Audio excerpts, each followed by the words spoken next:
माझं सोलापूर न्यूजमध्ये आपल्या सगळ्यांचं स्वागत। संपूर्ण मोहोळ तालुक्यासाठी पाण्याचा एकमेव स्रोत असलेल्या आष्टी तलावाचे जिल्हा परिषदेचे सीईओ मनीषा आव्हाळे यांनी पाहणी करून पाणीसाठ्याचा आढावा घेतला।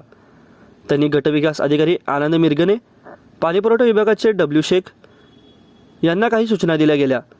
ते 2 वर्षापासून पाऊस होत नसल्याने मोहोळ तालुक्यातील अनेक विहीर व बोर कोरडे पडले आहेत। परिणामी भीषण पाणी टंचाई जाणवत असून शहराप्रमाणे असा ग्रामीण भागातही 4 ते 5 दिवसाआड उपलब्ध पाणी येऊ लागले। तेही किती दिवस येईल याचा नेम नसल्याने गेल्या 3 ते 4 महिन्यापूर्वी उजनी डाव्या कालव्याला आलेल्या पाण्याने आष्टी तलाव भरला होता। सध्या आष्टी तलावात केवळ 31% पाणीसाठा आहे। तो 40 दिवस पुरेल।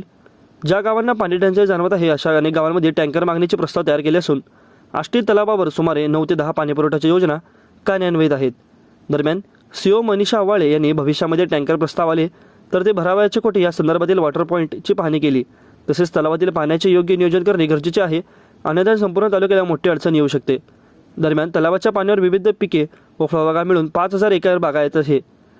या पिकांच्या जीवावरच शेतकऱ्यांनी विविध बँकेची कर्ज काढली असून दिवसाला फक्त 1 तास पाणी पिण्यासाठी दिले जात आहे। पाईपलाईन भरण्यात तेवढा वेळ जातो, त्यामुळे हातची पिके जाणार असून यावेळी ग्रामसेवक दीपक शेळके आदीसह पंचायत समितीच्या सर्व विभागातील अधिकारी उपस्थित होते।